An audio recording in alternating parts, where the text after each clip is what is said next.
You have quorum, Clerk. I'm going to call the meeting to order. Could I just advise those in the public gallery that they're welcome to use mobile devices as long as they are in airplane mode, and that all devices are muted. It's not permitted to take photographs or record any part of the meeting. I'm going to ask, are there any new matters of interest to declare that have not been declared at our first meeting that are relevant to any of the matters under discussion at today's meeting? Okay, nothing to declare. Not aware of any apologies at this stage. We do have two members who are joining us via Zoom. That will be Anya Murphy and Aoife Finnegan. Welcome, Aoife. Agenda item 2 is Chairperson's business. We're going to dispose of that first, if that's okay. Members are referred to pages 5 to 6 of the pack for notification of the House of Commons Business and Trade Committee's visit to Belfast on the 11th to 12th of March. The committee are keen to meet informally with members of this committee and the Economy Committee to discuss UK-EU trade and the Windsor Framework. The Economy Committee are free to meet on Tuesday the 11th of March as they are on a visit themselves on the 12th of March, so I'm therefore seeking agreement of the committee members for us to join that informal meeting on Tuesday the 11th of March. It will likely be in the Senate chamber at noon. Is that Tuesday? Tuesday the Yes. 11th, yes. Right, okay. Are you content that we pop that into the diary, guys? And obviously you'll be alerted to that, just to remind you. Okay, members, item number 2 is agreed in committee. The clerk has been liaising with the clerk to the Economy Committee regarding post-storm scrutiny. The clerk was advised on Monday that the Economy Committee has already planned an evidence session with Fibrous for next Wednesday, the 5th of March at noon. If members are agreed, the plans are in place and have been agreed yesterday by the Economy Committee members for us to meet them concurrently. For that evidence session from Fibrous in the Senate chamber at noon. The chair of the Economy Committee would chair the concurrent meeting. Our members agreed to proceed with this concurrent meeting, and papers will be issued by the Economy Committee team on Friday. Members content? Mm-hmm. So if you'd like, just indicate to the clerk as soon as possible if you're available, because there is for us to have quorum to take part in the meeting we need at least 5. If we have less than 5, then we can't actively take part in the meeting. Would only be so I'll be making myself available. So we need 5. So if we can try and make sure that that is the case between the 9 of us here. Is that okay? Okay. Members are referred to page 7 of the table papers for a correction to the presentation given last week by the General Manager of the Merchant Producer Organisation. Paper was correct, but the figures were read out incorrectly during the presentation, and she apologises for the error. And if you're agreed, the clerk to now provide Hansard with the corrected figures. Content? Thank you, members. Refer to pages 4 to 6 of the table papers for the comprehensive draft note of the informal meeting of the Chair of the Migration Advisory Committee. The members have any amendments that they wish to make? And thank you, Declan, for taking that one. Are there any actions members wish to propose on the back of that meeting?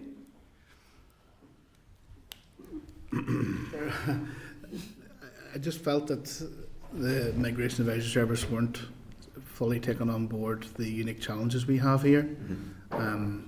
I'm not too sure what further action we can take, but I think it's important to note that we do have a unique situation here where we share a land border with an EU member state, and I wasn't satisfied at all that they've fully appreciated or took on board the points that we were making in respect to that.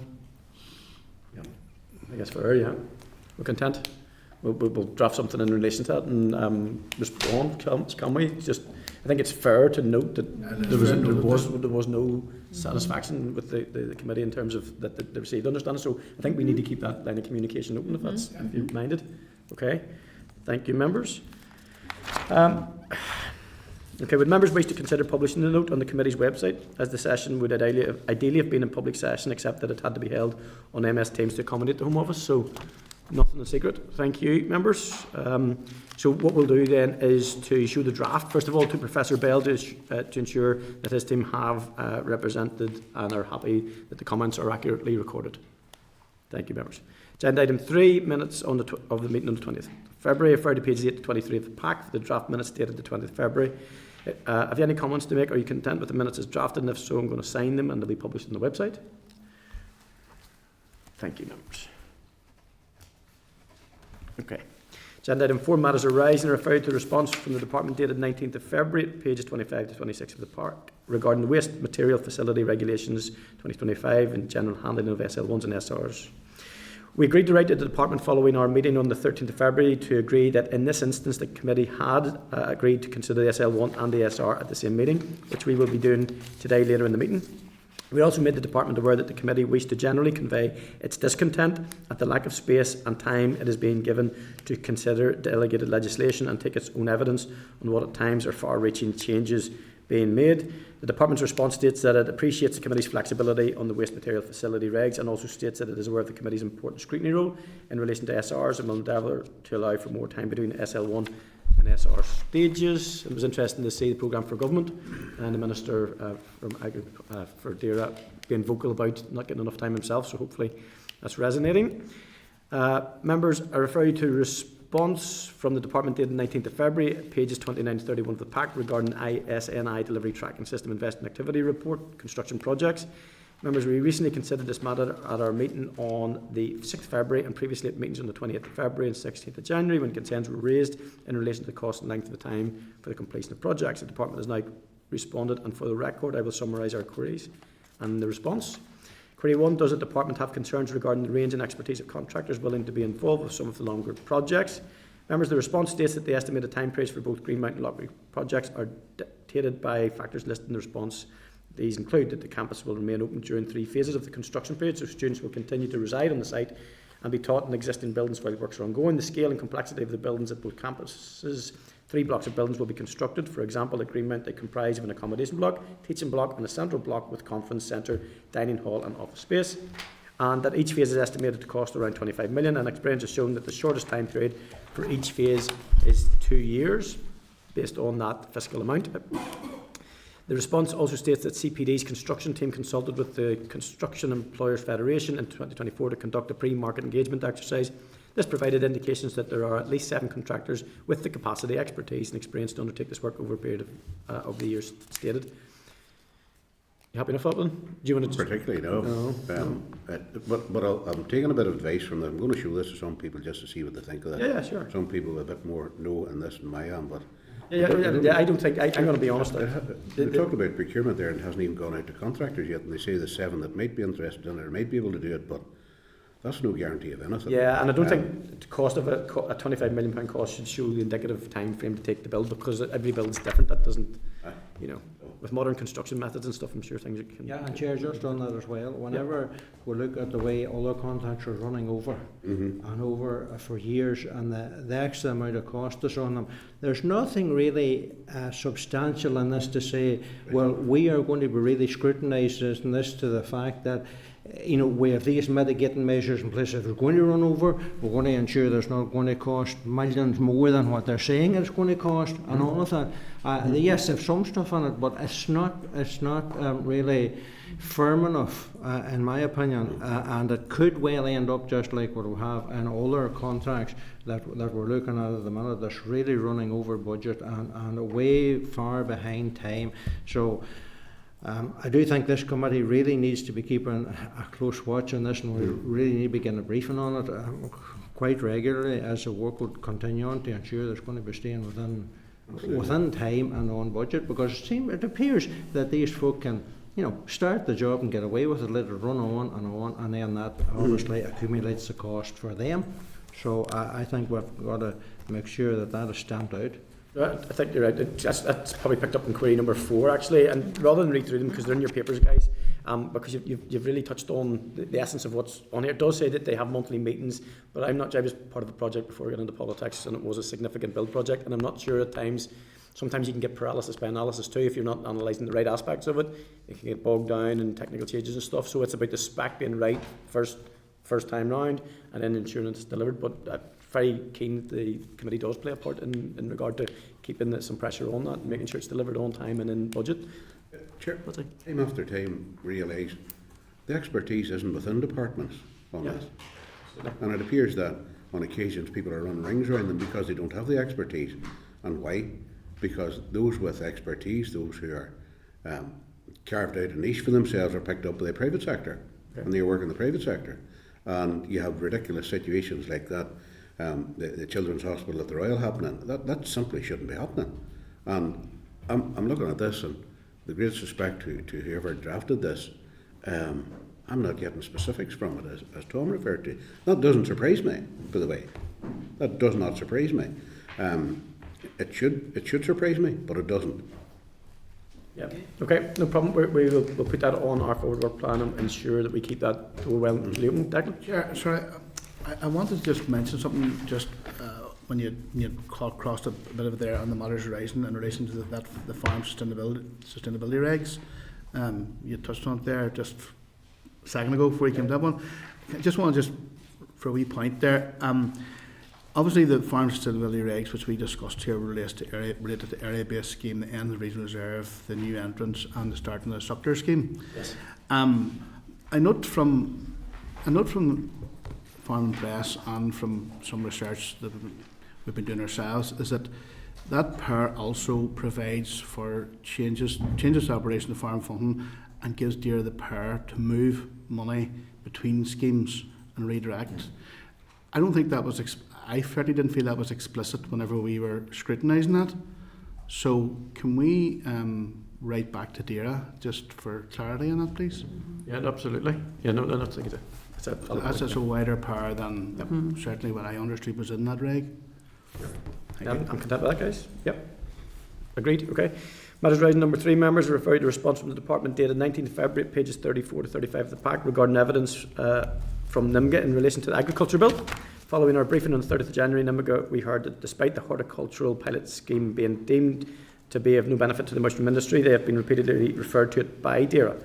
The department states that the scheme has been developed by CAFRI to provide education, knowledge transfer and innovation programme support for those entering and working within all sectors of Northern Ireland's production horticulture industry. For this reason, it was included in correspondence concerning support available to the mushroom industry. The response states that the pilot horticulture scheme consists of 3 elements. 1, the sustainable sector growth groups.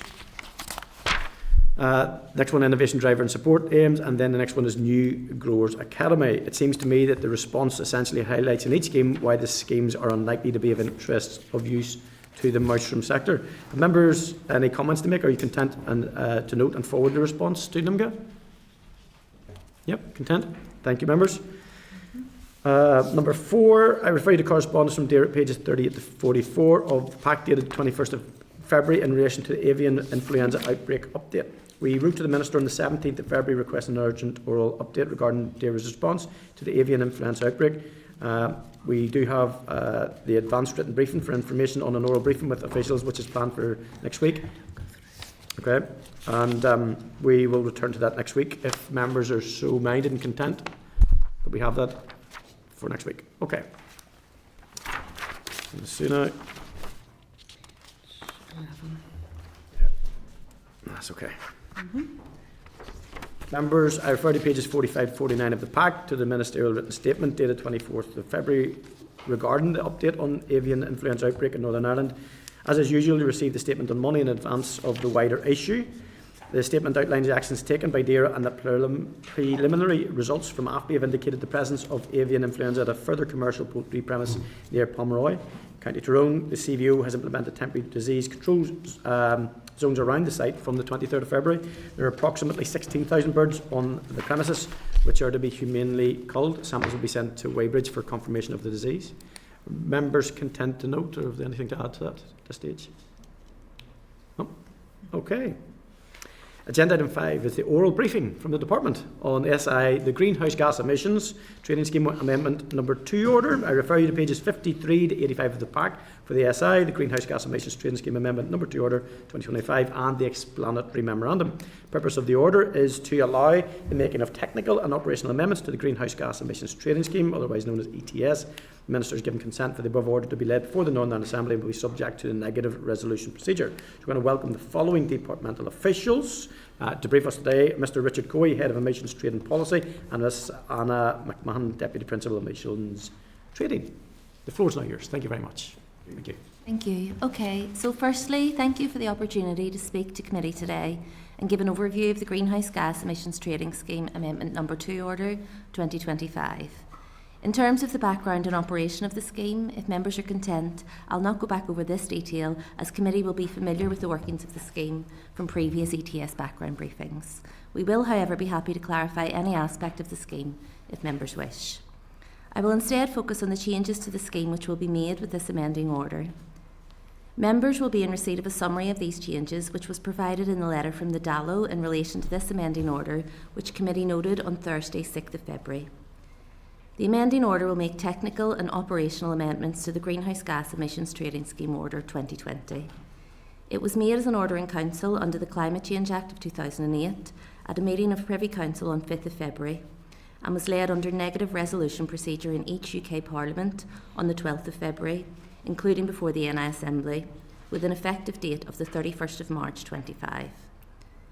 The provisions in this amending order reflect commitments made by the UK ETS Authority in response to two separate consultations targeted to the affected parties.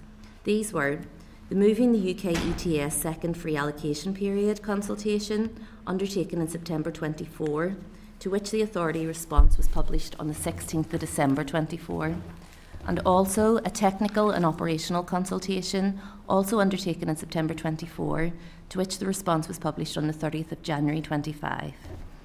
I will now explain the detail of these provisions. The UK ETS Authority published the UK ETS Free Allocation Review consultation on the 18th of December 23 to seek views on proposals to ensuring free allocation methodology better targets those sectors which are most at risk of carbon leakage. So to recap on free allocation, some stationary installations receive a proportion of their allowances for free. This is to help prevent carbon leakage, which is industry moving away to relocate in other parts of the world which either don't have costs for carbon emissions or have a lower carbon price. The UK ETS Authority received a significant number of responses to the Free Allocation Review consultation, indicating a preference for any changes to the methodology resulting from the consultation to align with the introduction of the UK Carbon Border Adjustment Mechanism, known as the CBAM, in 2027. This alignment is to ensure a consistent approach to carbon leakage mitigation. The scheme currently has two legislated allocation periods. These are 2021 to 2025 and 2026 to 2030, in which free allocation is calculated and provided to operators. This approach gives certainty to operators as to the level of free allowances they can expect during each period. To align any changes resulting from the Free Allocation Review consultation and the introduction of the UK CBAM in 2027, an amendment to the current allocation periods would be necessary. The first provision within the amending order addresses this necessary amendment and relates to commitments made in the Moving the UK ETS Second Free Allocation Period consultation by extending the first free allocation period to include the 2026 scheme year, and moves the start of the second allocation period from 2026 to 2027, a move supported by scheme participants. The amending order also makes three changes to other aspects of the scheme, which relate to commitments made in response to the technical and operational consultation, which focused on registry transaction publication, information disclosure, and ultra-small emitters, or USEs, policy. I will now explain the detail of each of these three changes. In terms of registry transaction publication, the 2020 order required the UK ETS Authority to publish annual reports summarising transactions made in the UK ETS registry after a 3-year delay. This amending order changes this requirement so that instead of summarising, the authority is required to publish annual reports listing each individual transaction made during the relevant period. Examples of such transactions would include an operator surrendering allowances to comply with their obligation, or a trader transferring allowances to an operator following purchase. This is in line with international standards, including in the EU ETS. This change will improve market transparency and support effective market analysis. The second change is in relation to information disclosure. The 2020 order prohibits the disclosure of information obtained or held under UK ETS legislation, with certain exemptions where it is justifiable to disclose the information to support policy development or implementation. This amending order extends this exemption in 3 specified policy areas. These are 1. Limiting or encouraging activities which reduce or remove greenhouse gas emissions. 2. Countering carbon leakage. And 3. Mitigating the effects of climate change. We anticipate this is likely to apply in the first instance to disclosure of data to Treasury and HM Revenue and Customs to support the development and implementation of the UK CBAM. The amending order also introduces an exemption permitting disclosure of UK ETS information to the Climate Change Committee to support the committee in performing its statutory functions. The third change relates to ultra-small emitters, or USEs. USE status is available for operators that emit less than 2,500 tonnes of carbon dioxide equivalent per year, exempting them from the requirement to purchase and surrender allowances to cover emissions. The 2020 order did not permit applications for USE status from operators which began operating after the start of the scheme on the 1st of January 2021. It is appropriate that such operators should be able to apply for USE status. Therefore, this amending order updates the criteria so that operators which started operation between the 2nd of January 21 and the 1st of January 24 are eligible to apply for USE status for the 2026 to 2030 period. There are currently no installations in Northern Ireland which qualify for USE status. These are the main elements of the amending order. The amendments are of a technical and operational nature and do not extend the scope of the scheme to additional industrial sectors.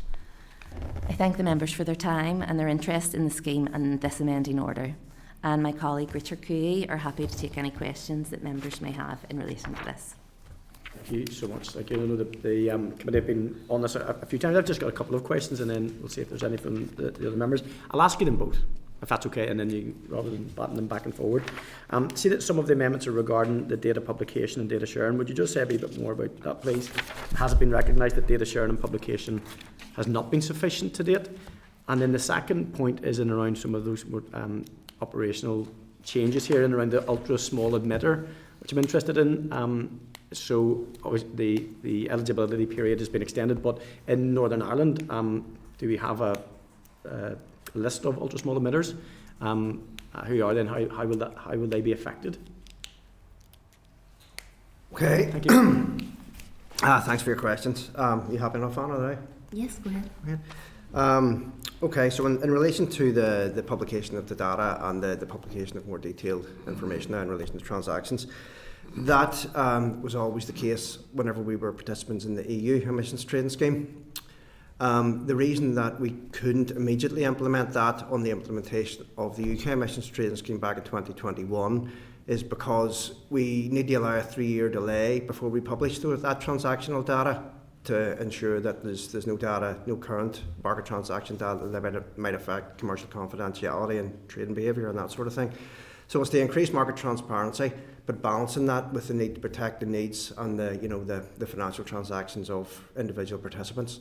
So we couldn't do that with the implementation of the scheme back in 2021 because we obviously didn't have that 3-year period previous. So now we have that 3-year delay, the 3 years data. We can now start to publish data from the implementation of the scheme. So that's the reason why we're making that change now. It's to align with what the policy was under the EU scheme, but this is just the time. This is the first time that we've been in a position to make that change and bring the operation of the UK ETS in line with the EU ETS. So hopefully, Chair, that addresses your first question. In relation to your second question, we don't have any ultra small emitters in Northern Ireland at the minute. Now, to qualify for to be an ultra small emitter, you have to meet the minimum 20 megawatt thermal input threshold for inclusion in the scheme, and also have an annual volume of emissions less than 2,500 tonnes of carbon dioxide a year, and we don't have any installations that currently meet that. So anybody in Northern Ireland who currently meets the 20 megawatt threshold, their emissions are greater than the 2,500, so they don't qualify for the ultra small emitter scheme. We've got some who qualify for what's called the hospital and small emitter scheme, and so that's for installations that have annual emissions 25,000 tonnes a year or more, or less, pardon me. So we've got a few, the hospitals are members of that scheme, and then we've got a few other installations that are members of that, but nobody within the specific ultra small emitters. And in terms of future-proofing this, I imagine that's why it's in here, the future-proof legislation to allow for that to be included in the scheme. And is there any anticipated emergent ultra-small emitters in terms of maybe in the renewable energy space, or whatever? Where would that be? Where do you think that would pop up? There's always the potential. Now, there are ultra small emitters in the rest of the UK, which is why this change is being made, I suppose, because we already have some installations. Pardon me, I don't know, have an example of any of those, who they are at the minute. As regards as to who it might apply to here, I don't want to second guess it, so I'm not immediately aware, so I don't want to speculate on that. But I suppose there always is the potential that we could have installations to qualify for that. Okay, and final question, if you don't mind. So in terms of the full gambit of this, how successful is this scheme in reducing carbon leakage, for instance, and ensuring that those participants do? I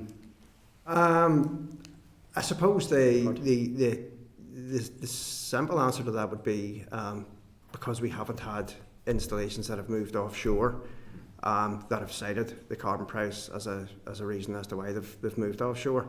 Now, carbon leakage it's I suppose it's increasingly an issue as the carbon price in the UK and the carbon price in the EU potentially rises, and you potentially have other jurisdictions across the globe that maybe don't have that carbon price, which is making carbon leakage protection more important now, which is, I suppose, why we're looking. The purpose of this SI is to allow us time to account for future carbon leakage policy, which is the UK and I suppose the EU carbon border adjustment mechanisms, which I suppose separate to this SI, we are as an authority consulted on that at the time being as to how free allocation policy within the UK ETS should be adjusted for the advent of the UK CBAM coming in 2027. Okay, thank you. Patsy, you indicated Just a couple of quick questions. It says here to enable a national authority to disclose information where necessary. Who determines when it's necessary? There would have to be an application made to the authority. Now, so it would be up to the authority, as in ourselves and the other administrations of the UK to determine whether an application for disclosure of information was considered necessary. So, as Anna mentioned during her presentation there, the first instance that we think that this is going to be required is to allow the HM Treasury to have access to more specific information about the operation of the scheme to support the development of the UK CBAM and the implementation of that. But yeah, there would have to be an application made to the authority to. Where I'm going with this is, does FOI not apply to this authority? Oh yeah, FOI and I suppose the EIR regs would all apply. So any applications or anybody who makes a request to the authority or the individual administration within the authority under FOI, they would still have to be considered under the FOI and the EIR legislation. I'm sort of just trying to get what's the difference between disclosure of information in a request to what's referred to as a national authority and disclosure of information under FOI. What separates the two? What's the difference? Yeah, I suppose under FOI there's certain exemptions, so there might be a reason why you mightn't disclose some information under FOI, but there might be some of that information that might be exempt for disclosure under FOI that would be useful to the likes of Treasury to help them support a fully informed CBAM policy. I'm kind of lost there as to why an authority has to be set up to disclose information to Treasury which isn't available through government from that authority or from via FOI. What's the difference? Why would information not be disclosed to Treasury or a government department? Yeah, I don't want to speculate too much, so I don't want to speculate at all, obviously. You're supposed to do that. But yeah, under FOI, I suppose there are certain exemptions for I get that, but it's just, well, maybe you want to think about this. It has raised an issue there where necessary, and I would have thought that information would be available to government departments, to Treasury or whatever it is, particularly if they're the ones they have oversight of the scheme and the financial implications or otherwise. It's just that raises an issue for me there, and I'm not quite sure what it is, that qualification where necessary. And if the where necessary doesn't apply to government departments, I'd be asking, well, why not? Yeah, I think to be honest, I think it's probably better that I have a think about this, have a discussion across the authority and come up with a definitive answer to that for you. Sorry for that, but well, not really sorry for it, but we'll come back to it. The eligibility period then for an ultra small emitter, can you just explain it? What's an ultra small emitter? So an ultra small emitter is an installation that meets the criteria for inclusion in the ETS by virtue of the scale and capacity of the operation, in that it has a total rated thermal input of 20 megawatts or greater. Right, okay. But its emissions are such a low level that it's to minimise, I suppose, the administrative burden on that small installation, that instead of having to fully comply with the ETS and buy and sell allowances, it'll be set a target, so an emissions target that it has to meet in terms of its level of emissions. Give me an example of what might be an ultra small emitter, just to get it into my head. I'm a wee bit slow in these things. Yeah, because we don't have any here in Northern Ireland, I'm not sure. Or is it a small plane or a small something or other? It might be a small factory, maybe a small food production factory. I'm just thinking of the types of installations that are caught by the ETS. So the likes of Moy Park, it's caught by the emissions trading scheme. But so an installation, say for example, that processes chickens or other food, and that has the capacity to has the thermal input capacity to qualify for ETS. But in terms of their annual emissions, they're less than 2,500 a year. That's grand. Thank you. Okay. Thanks, Chair. Thank you, Patsy. Okay, any other questions from any of the other members? I think Patsy's put you through enough. There's certainly something to come back on in regard to Patsy's first piece, if that's great. Thank you. If you're minded to do that just through the committee then, and thank you for your time. Okay, Thank you. Thank you very much. Thank you. Thank you, guys. Okay. Are you agreed that the department proceeds to make the SI members? Okay. Yep. Content? Yes. Okay. Thank you very much. Content with that. And we'll get some information back on Patsy's question number 1. Well done. Okay, agenda item 6, guys, is the oral briefing from the Department of Agriculture, Environment and Rural Affairs, the Suckler Cow Scheme. Refer members to pages 9 to 12 of table papers for this item. We're going to receive an oral briefing from the Department on the Suckler Cow Scheme.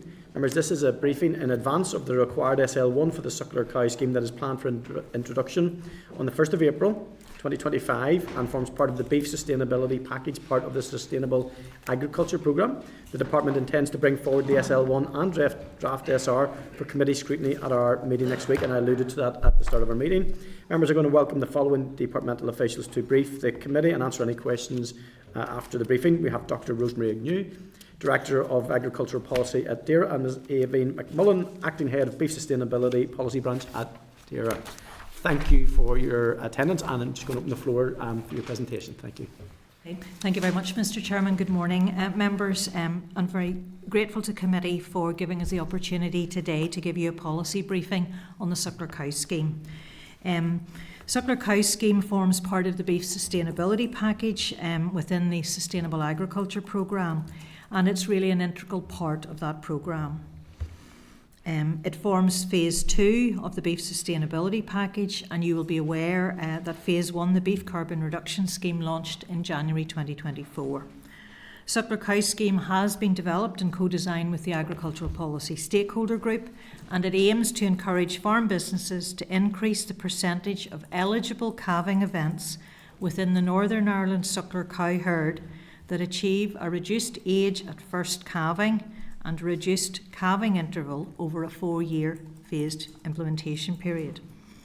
A reduction in the age at which heifers calve and shorter calving intervals between calving events of suckler cows will help improve overall farm productivity, the efficiency of the suckler cow sector, and also importantly provide environmental benefits through reductions in greenhouse gas emissions. In relation to the greenhouse gas emission reduction mitigation measures proposed in the first carbon budget period from 2023 to 2027 in the first Climate Action Plan, the Beef Sustainability Package, that's both the Beef Carbon Reduction Scheme and the Suckler Cow Scheme, is projected to deliver some 25% of the total emission targets required. As I've previously mentioned, the scheme is planned to open and commence on the 1st of April and will run from the 1st of April to 31st of March each year. Participating farm businesses will receive a payment for each eligible age at first calving event or calving interval event of beef bred heifers and cows that meet the relevant scheme targets. Subject to the legislation you mentioned, Chair, that we will hope to bring forward next week, funding for the Suckler Cow Scheme will be from a redirection of funding from the Farm Sustainability Transition Payment Scheme in 2025 and the Farm Sustainability Payment Scheme in 2026. To be eligible for the Suckler Cow Scheme, a farm business has to be eligible for both those schemes in 25 and 26 onwards, and the scheme will have a phased implementation plan to reduce age at first calving and calving interval over a 4-year period. The maximum age at first calving target in the first year of the scheme is 34 months, reducing to 32 months in year 2 and then down to 29 months in year 4. The year 1 maximum calving interval target will be 20, or is proposed to be 415 days, reducing to 405 days in year 2 and down to 385 in year 4. Eligible calving events resulting from live, aborted or stillborn calves will be eligible for payment, but all calves need to be tagged, BVD tested and registered on NIFAS. To ensure that the scheme is compliant with our state aid obligations, a quantitative limit on the maximum number of calving events that can receive a payment each year needs to be set at Northern Ireland level. It's proposed that quantitative limit is set at 222,000 calving events, and that limit has been established using the annual number of calving events registered for beef bred heifers and cows on APHIS in the 3-year period 2020 to 2022. And if in any scheme year the total number of calving events eligible for payment exceeds the quantitative limit, a linear reduction would be applied at farm level on the number of calving events a farm business would receive payment for. We will keep the quantitative limit under close review. Application will be via an opt-in measure, the same as is used for beef carbon reduction. The payment rate proposed at this stage, but subject to the legislation that we will bring forward, is £100 per eligible calving event for either age at first calving or calving interval for the relevant scheme year. That rate has been determined using analysis of DERA published 5-year average gross margins per head for suckler cow enterprises in the SDA, DA and Lowland. And payment will issue to the eligible farm business where the suckler, heifer or cow is registered at the time of the calving event, and eligible farm businesses will receive a payment in the following year. It's projected that around 18 million in beneficiary payments will be incurred in 2025-2026 as recorded in your papers. The scheme will be continually monitored and reviewed for unintended consequences. Minister has asked us to undertake a review at 6 months, and then there will be further in-depth review at the end of the 2-year period. As I said, Chair, we're hoping to bring forward the legislation to implement this scheme next week, but Aoibhinn and I are happy to answer any questions you have on the policy today. So thank you very much. Thank you very much for that, and I'm sure there will be a few questions. It looks like a very good initiative, and I'm minded that we probably will be ahead of the game in regard to these islands, whether that's in the UK or even on this island, that we will have a financial incentive as part of a scheme for suckler cows. Is that a fair assessment that we are ahead of the game in that respect for the financial assistance? Is the first part of it. The second part is I think the top line you'd said is it's anticipated to be 15 million in the first round, but if we have 220,000 births at £100 per calf, then that works out at 22 million. If that's a full uptake, obviously maybe based on a 75% uptake. And does the department have enough headroom and capacity in terms of resource to ensure that it's delivered and rolled out smoothly? So sorry for asking 3 questions in that way, but there's interest here. Chair, I'll probably start and answer you in reverse order, Yeah, and sure. I'll ask Aoibhinn to come in towards the end around the incentives that are available in the other regions of the UK. So first, you're right, quantitative limit is at 222,000 calving events. Based on the analysis that we've undertaken, we feel that there is sufficient headroom in the budget of allocated 18 million to do that. Calving interval data demonstrates, for example, that we hold that 73% of calving intervals at the minute occur at 415 days, and that 62% of age at first calving events happen below a maximum age of 34 months. So we've taken that into account in trying to set the budget for the scheme. So we're confident that our budget projections are hopefully correct. But remember, this is a voluntary scheme, so farmers need to take up the scheme and need to opt in. In terms of the resources to deliver, which I think was one of your questions, Chair, this will be a relatively simple scheme to administer. Farm businesses will just need to opt in, tick a box. They then need to register their calves as per the normal processes, and all of the work will be done in the background, lifting records off NIFES. So it will really be driven off NIFES administratively in the department. So it's really, really critical that farmers register not just their live births but also their dead births, because we recognise that those can occur for a number of reasons. Whilst they should be low, they do occur. So I'll pass across to Aoibhinn just to give you a sort of a quick overview of what's going on in the other regions. Thank you, Rosemary. Yes, the suckler cow scheme that we're proposing aims to increase productivity, at the same time reduce greenhouse gas emissions from the sector. In Scotland, there is a scheme, the Scottish Suckler Beef Support Scheme for the mainland and islands, and this scheme provides direct support to specialist beef producers. A new eligibility condition has been introduced in 2025 to support efficiency and greenhouse gas reductions in the sector. In the Republic of Ireland, the Suckler Carbon Efficiency Programme aims to provide support to beef farmers to improve environmental sustainability of the national beef herd by improving the genetic merit of the Irish suckler herd. This scheme does not provide any financial support towards reducing the age of first calving or calving interval, with the focus being on genetic improvement. So I think, Chair, you'll hear that Scotland are moving towards a similar type scheme, but have only at this point indicated a calving interval of 410 days, and they will incentivise farmers to reduce their calving interval to 410 days. And just a final question, and it's two parts if that's okay. So this, to me, genuinely seems like a very useful scheme in terms of increased productivity, which isn't often the term that we hear from the department when we're talking about reducing greenhouse gas emissions. Is there any anticipated figures for what that reduction in greenhouse gas emissions will look like over the first 4-year period? And then the last part of the question is, what work has been done or what work will be ongoing to ensure that family farmers are given the information and supported to achieve what is potentially realisable? To answer your first question, I said in my introduction that the beef sustainability package will deliver greenhouse gas emissions for the first carbon budget period, which are 25% of what's required. The suckler cow contribution to that is around 4 to 5%. The most impactful measure is the beef carbon reduction scheme. So we just split it into two parts.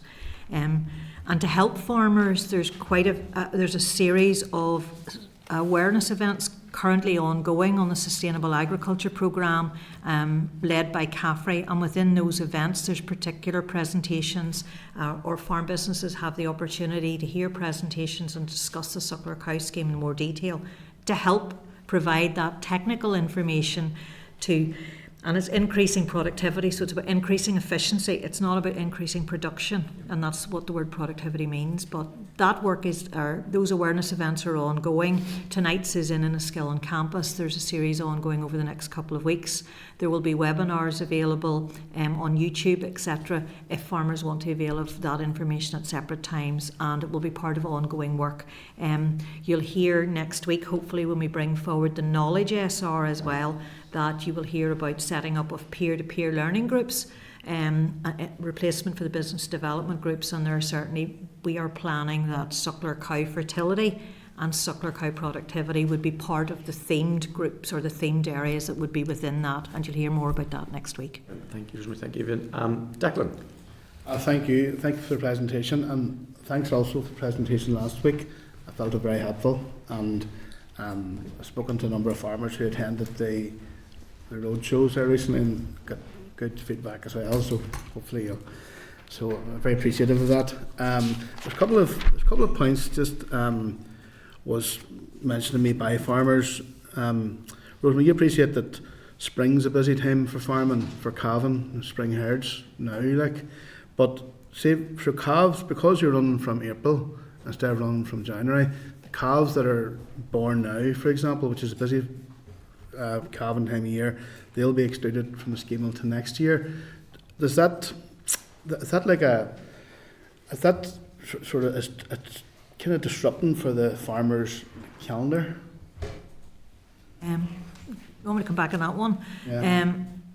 You'll be aware from our communications that we had originally planned as a department to commence this scheme on the 1st of January 2025. The UK budget announcement on the 30th of October created a degree of uncertainty, and it was only on the 19th of December that the Executive agreed in its draft consultation document on the budget to earmark the funding, and that really allowed us to start planning for the rollout of the Sustainable Agriculture Programme. On the 4th of December, Minister announced his intention to move the opening of the Suckler Cow Scheme to the 1st of April, and that was to allow us time to communicate about the changes, to give those farmers the information, etc. We did have some concern from UFU representatives around running the scheme from April to March rather than from January to December, and that some farmers within a calendar year would have to work with two different calving interval targets within the same calving season, exactly the point that you're raising with me. We have looked at the analysis of annual calving pattern of beef breeding herds in Northern Ireland over recent years. Peak calving occurs in April, May and June, with upwards of 50% of suckler cow calving events occurring during these months. A further 31% of calving events occur July through to December, and that leaves around 20% occurring January to March. So the issue around calving interval targets from the 1st of April to the 31st of March will impact a small number, around 20%. Now, I recognise that if you're the farm business that impacts, it potentially could be difficult. We've had a number of discussions with the UFU and the broader stakeholders, and they're content because it's better to have this scheme rolling out to deliver the greenhouse gas emission reductions that we need to meet the obligations in the Climate Change Act rather than push it back for a year. You've said that the cows calving January to March won't be eligible in the first year. They will. The scheme year runs from the 1st of April to the 31st of March. So those, actually, we're being kinder to those farmers because the cows that are calving now will have to calve within 405 days next year, 415 days to get their payments. So they have more time to plan. We also will roll out our business development groups or sustainability groups to help farmers get the technical knowledge. So a lot of it is around trying to communicate the changes so that farm businesses are aware, and we felt that we needed the three months there to do that, or at least to begin that. But that will continue through the years of this scheme. And as I said, there will be reviews to look at are the targets being met, is our information correct that we're putting out there, and how can we help farmers achieve this. So we're trying to incentivise a change, but do it in a phased way to try and drive that change. Yeah. And Rosemary, thanks for your indulgence, Chair. See if a calf changes hands during that time. How The payment goes to the person who registered the birth of the calf, and that should be the person or the farm in which the calving event occurred. And we pay on a calving event, we don't pay on a cow. So I know there have been questions, and I'll just address it now. Is a cow from the Republic of Ireland eligible? Calving event is the eligible. It doesn't matter where the cow was born.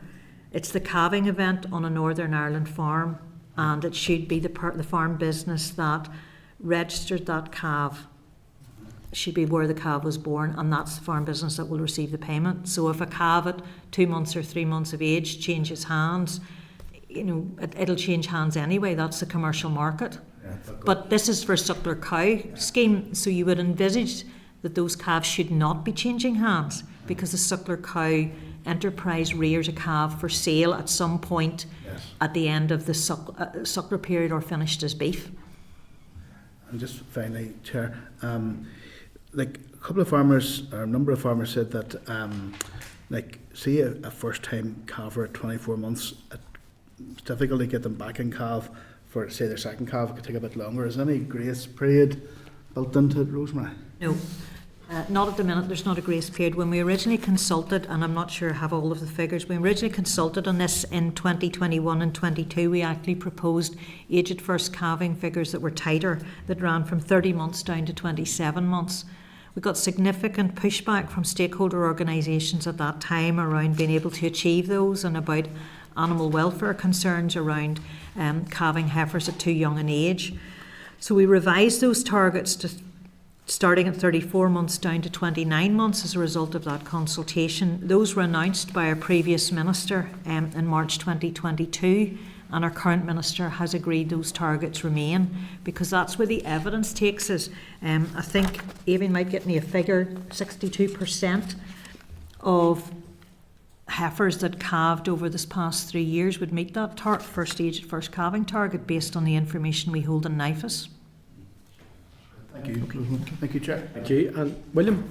Thank you, Mr. Chairman. Thank you, Rosemary, and Evan, for your presentation.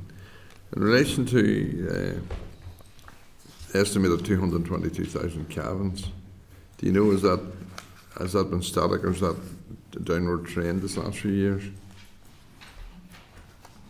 Broadly static, that is the average over the last 3 years, and there hasn't been much difference in it over those 3 years. I'm looking to Aoibhinn because we might have the individual 3-year figures somewhere in the papers that we have, but it's fairly static. And what we've seen is, even though we see a reduction in the number of suckler cow numbers, and I know that is a concern of the industry over this last couple of years, we're not seeing a change in the number of calving events. So the suckler cow industry, I would argue, is becoming more productive and more efficient and helping us reduce our greenhouse gas emissions. Yeah, that would have been my take. I know the number of cows is reduced. I actually welcome the scheme. I think it's a step in the right direction. I'm not just so sure that £100 is enough of an incentive, but it's a help. How does the proposed scheme compare with Scotland in monetary terms? I'm going to ask Aoibhinn if she has the answer to that question in monetary terms. I don't in my head, William, and if Aoibhinn doesn't have it in her notes, we maybe need to come back to committee on that. Yeah. Well, in my notes here, I do have the suckler cow, Scottish Suckler Cow Scheme has a budget of 40 million, but it's a flat rate payment. The payment rate for each year depends on the number of eligible animals claimed in the calendar year, and it's set yearly, so their rate will fluctuate. In 2023, there were 5,975 claimants, and payment rate for 23 was £105 on the mainland, and slightly higher then for the island animals, but in around the 100 mark. Just interested to see what the comparison was. You know, it's a welcome scheme, and hopefully it will incentivise farms and focus mines, and that has to be good. Thank you. Thank you. Yep. Michelle? Thank you, Chair, and thank you, Rosemary, for the presentation today, but also for the time that you took last Friday in Cookstown. I found that really very informative, and I think it will be useful for us as we move forward. And I know I've been critical, so just to thank you for that. Declan has covered the question I was going to ask with regards to the, I suppose maybe some misinformation probably around the scheme as well, which was causing some concern, particularly around the start date and how that was going to impact on farms. You have talked very briefly around the Irish Republic scheme, but whenever I read that, and obviously the information that we have then about the bovine genetics project, which is coming forward in Northern Ireland, it looks as if that's maybe more in line with what the ROI are doing, as opposed to actually anything that they're doing around sort of suckler cow and the early births and the intervals. So maybe can you talk a wee bit more around that? Maybe is our scheme comparable in that respect? I think you're right, Michelle, and thank you for your comments around the provision of information. Really appreciate that. But I think you're right. Our scheme and the southern scheme around genetics and suckler cows are linked to the bovine genetics, and obviously, as we move forward, we hope to bring forward genotyping, genetic information of all breeding animals in Northern Ireland, and that will help farm businesses select the animals that are likely to be more feed efficient, that are likely to reduce greenhouse gas emissions, and indeed will we can select animals based on their traits for passing on or contracting TB. So there's a lot of positives in a genetics programme, and as we move forward our suckler cow scheme, and we will be encouraging anybody who avails of a suckler cow scheme to also become part of the bovine genetics programme.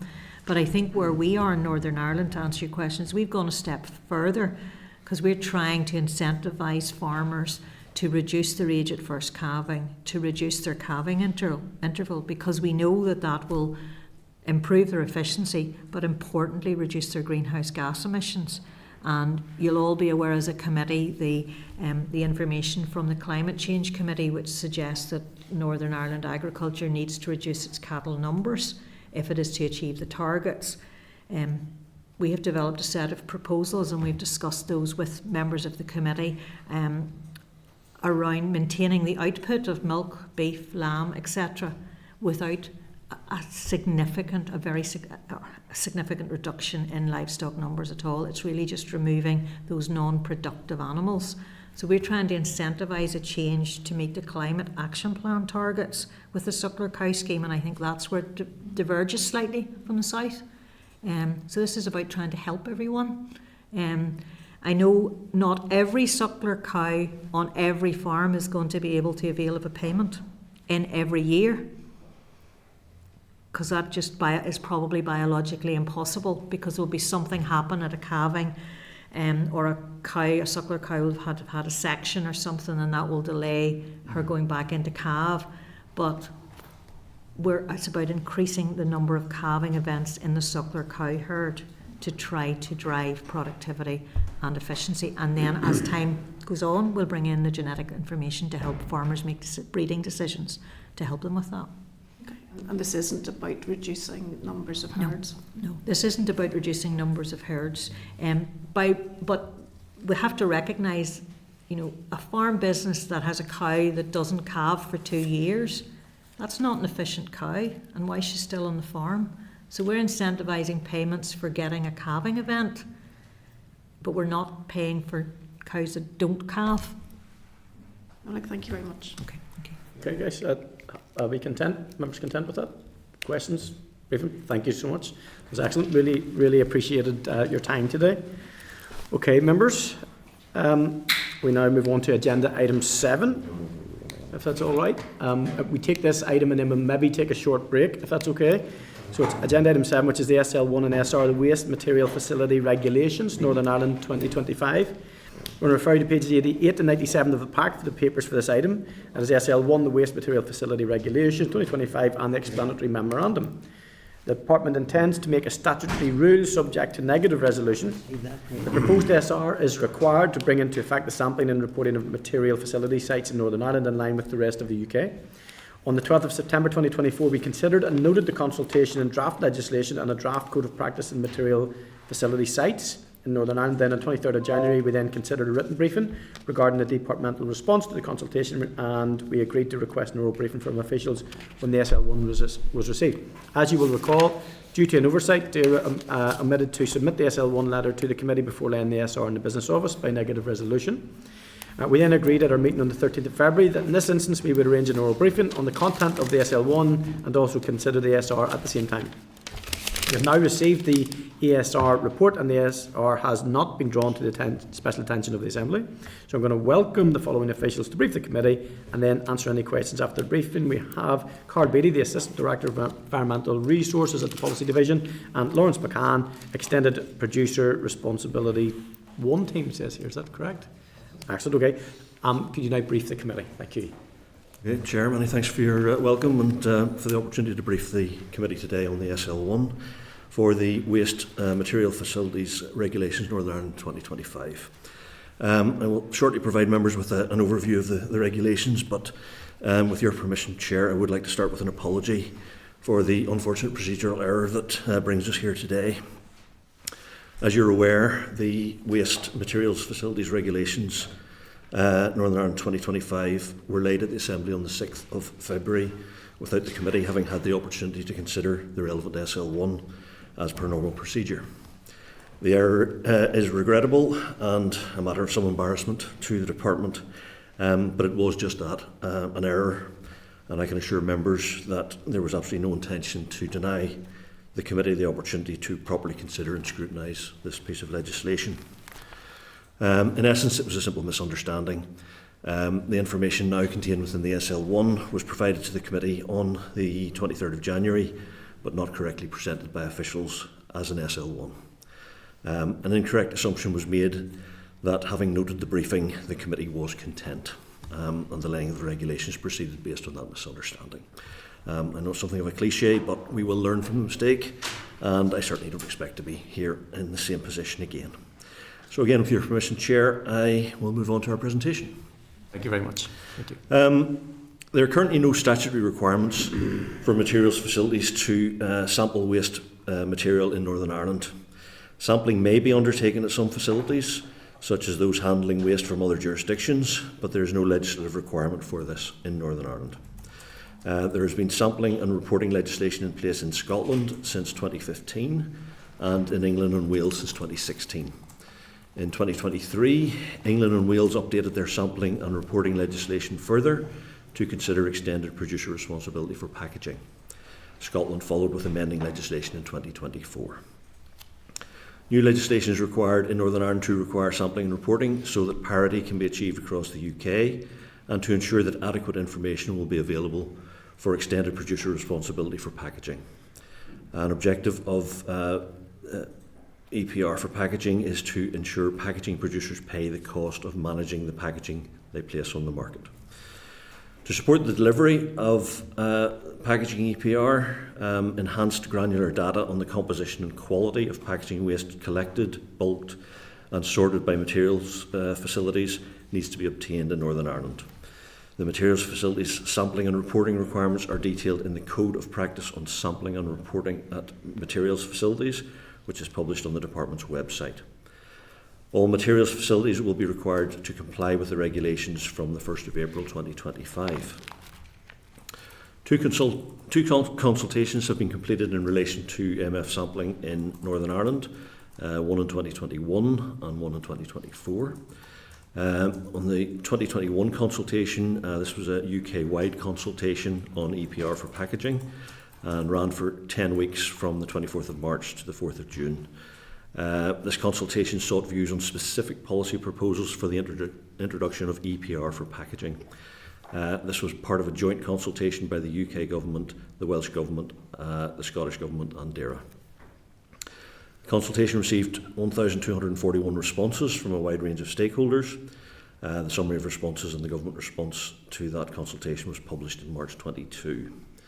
One of the consultation questions asked whether stakeholders agreed or disagreed with the proposal to introduce a sampling regime for packaging waste as an amendment to the MF regulations in England, Wales and Scotland, and incorporation into new or existing regulations in Northern Ireland.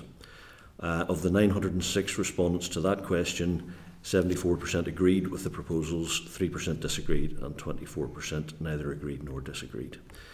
And moving on then to the 2024 consultation, DAERA developed a code of practice on sampling and reporting at materials facilities in full collaboration with NIEA, Departmental Solicitor's Office, and working closely with DEFRA and Scottish and Welsh Government colleagues. The consultation launched on the 16th of September, inviting feedback from stakeholders on areas such as the draft legislation, the draft code, and the new proposed charges to materials facilities. The consultation period closed on the 12th of November 2024 with 10 responses received. The main issues raised fell into 11 themes, some examples of which are which facilities were in scope, potential increased costs, definitions and technology. These issues were addressed in the consultation response shared with the committee on the 23rd of January, and amendments to the code include a number of summary boxes being added to address requests for clarification, the insertion of a table providing in scope MFs a quick reference guide of their requirements. The facilities not in scope section has been made clearer, and the definition section has been updated.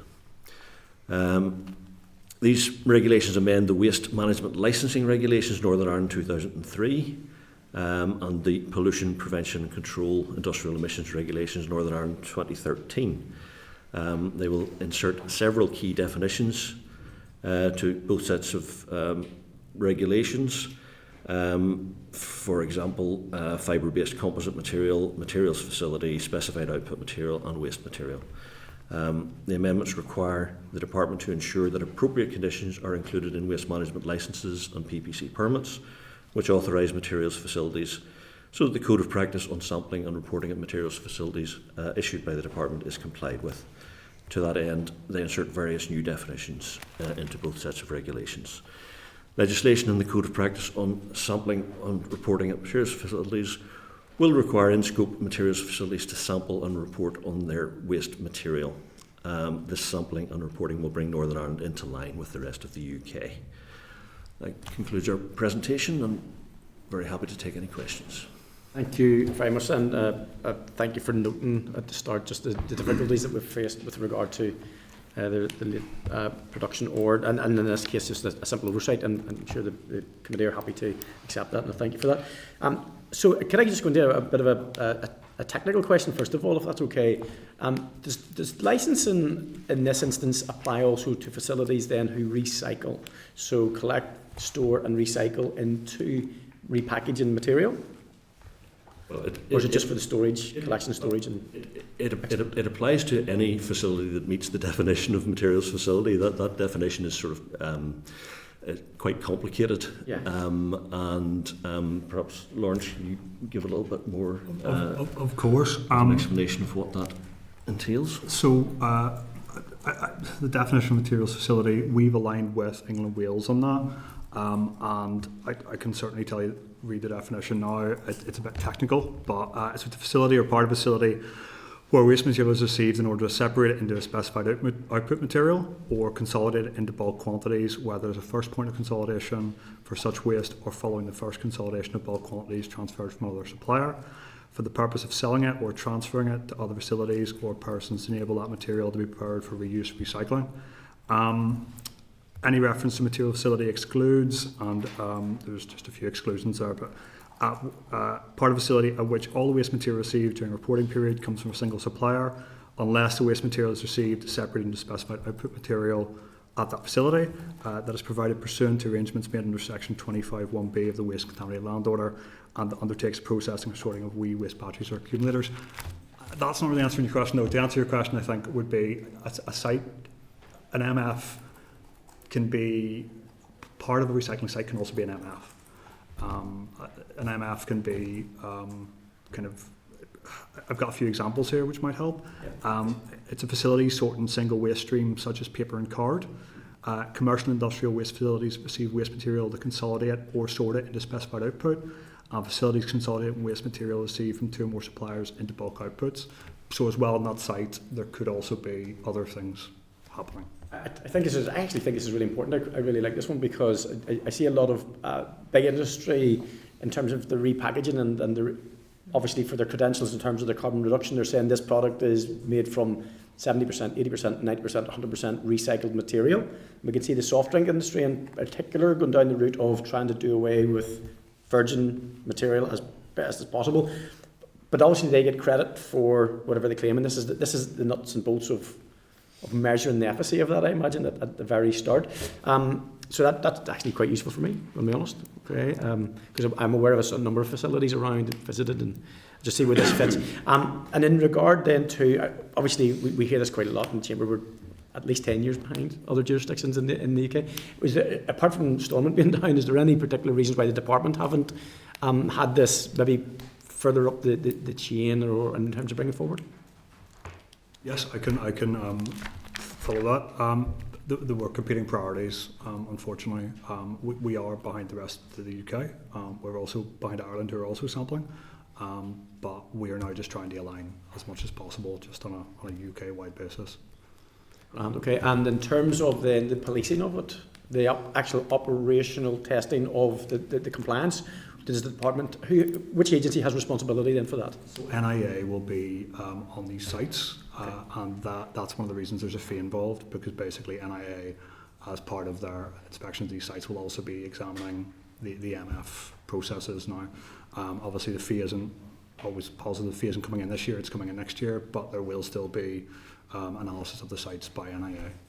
And I think maybe just worth also mentioning that the importance of this this initiative for the wider packaging EPR regime, in that it is what will provide us with a lot of the evidence that we need in order to determine whether the policy interventions are actually having the desired effect, and changing those policy interventions. For example, the modulation of fees on the packaging EPR to try and ensure that we are achieving what we set out to achieve, and minimising packaging and certainly packaging that can't be recycled and so on. Yeah. Okay, yeah, that's actually very useful. Are there any other questions from any members of the committee? Declan and then Michelle. Thank you. Just very briefly, are the material facilities who will be impacted, are they, are they up to speed? Are they ready? Do they know what they need to do to comply with the new requirements? So the code was consulted upon in September and will be publishing guidance very shortly, just to basically just to help flow charts and things. But the code of practice has been the initial code of practice that was consulted upon has changed very minorly since September, and the code is now on the website and was shared with everyone who responded, and as well as that, everyone who we would think would be impacted. So yes, they are. Thank you. Thank you. Yeah. Thank you, and thank you for your presentation. Just very briefly, obviously this is my interpretation of what you said. These are council recycling centres are going to be impacted by this? Household recycling? Yes. No, they're not. They will not. There is material that is collected through those sites. There is a specific exclusion. Now, if the council was to establish a materials facility that complied with the definition of materials facility, then the council would certainly be come within scope, and that facility would come in within scope. But traditional household recycling facilities are not within scope of this scheme. We have a de minimis in place for small suppliers, so that they will not be impacted. So I think it's 75 tonnes a quarter. That's kind of to basically mean that your small suppliers aren't being sampled. So that as well further reinforces it. If household waste recycling centres aren't included, but even if they were included, which they aren't, they would have to sample. They wouldn't be sampling any less than 75 tonnes. That makes sense. And again, that gives us parity with the rest of the UK. Okay, and that scheme isn't on the rest of the UK or in the Republic. They don't sample at household recycling centres. They certainly don't in the rest of the UK. The Republic system is slightly different from ours. In the respect, sampling is linked to their licensing permits, but to align with the rest of the UK in this data, we don't. You don't do that, and that's okay. That was just for clarity. Thank you. Thank you, members. Thank you. That was a really good presentation. I actually really enjoyed that, and it's actually very interesting. So, I think the committee are now finished, and you can feel free to leave if you like. You can stay if you want.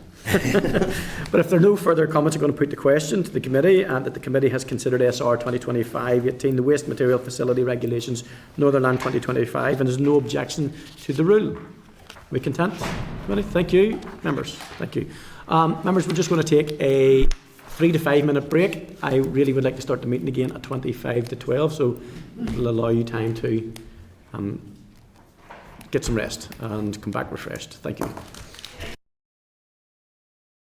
Committee Room 21. Sound.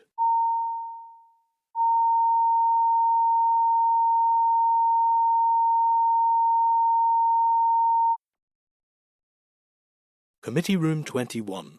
Sound.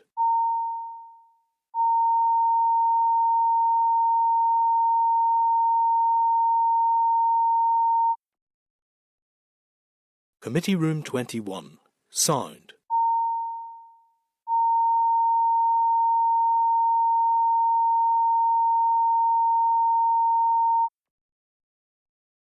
Committee Room 21.